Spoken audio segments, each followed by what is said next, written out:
Je sors de ma séance d'accompagnement collectif et du coup, je me suis aperçu d'un phénomène qui était récurrent, très souvent repéré, qui concerne en fait beaucoup de monde et qui est un vrai problème et un vrai danger pour votre VAE.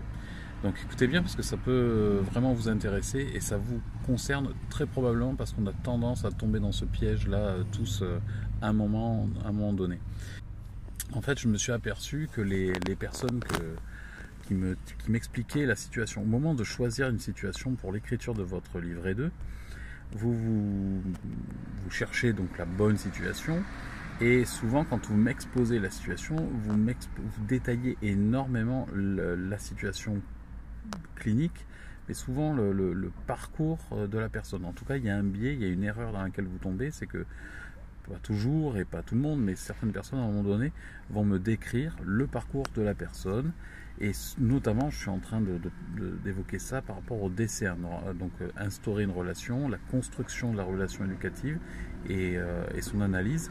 Ça ne va pas tellement avec le sujet. C'est-à-dire que pour choisir votre situation, que vous allez prendre pour illustrer et mettre en avant vos compétences, la situation, le parcours de la personne, sa problématique, en réalité n'est pas super important. C'est pas vraiment ça le sujet. Donc si vous choisissez un parcours chaotique avec des problématiques vraiment atypiques, des choses peut-être particulièrement difficiles pour peut-être mettre en avant que vous en êtes sorti, c'est pas le sujet, c'est vraiment pas le sujet. Le sujet, c'est vous avec la personne, qu'est-ce que vous avez été en mesure de mettre en place ou non, et est-ce que vous avez su instaurer une relation éducative. Voilà, ça c'est le sujet. Donc quel que soit le parcours de la personne, quelque part, voilà, ça ne va rien rajouter au niveau... ça va pas rajouter de la qualité à votre écrit. Donc pour revenir à comment on fait le choix d'une bonne ou d'une situation utilisable pour votre livret 2 et surtout dans le cadre du DC1, moi je dirais qu'il y a quelque chose qui est assez révélateur, c'est le fait de choisir une situation qui peut, enfin en tout cas quand elle vous a remué, quand elle vous a vraiment interrogé, posé question, qu'elle vous a fait quelque chose, en général c'est un bon support à prendre pour le DC1. Voilà.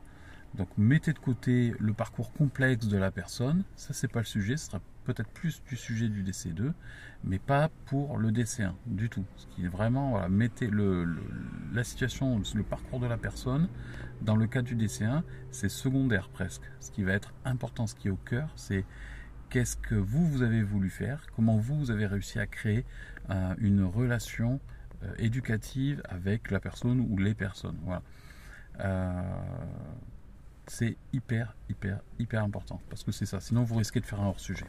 Et évidemment, si vous voulez en savoir plus sur tout ça, sur tout ce que je suis en train de dire, si vous voulez que je l'approfondisse, eh bien, en fait, venez en séance, venez voir ces séances collectives où chaque personne partage ce qu'il amène lui, de ce qu'il vit, de comment il construit son livret 2. On interroge ça, j'aide à construire les plans, donc je fais des suggestions de plans par rapport aux situations des personnes, ce que vous vivez, parce que tous les plans ne s'adaptent pas à tout le monde évidemment, donc on co-construit ça ensemble en petits groupes restreints et c'est super efficace, donc c'est 2 heures tous les 15 jours.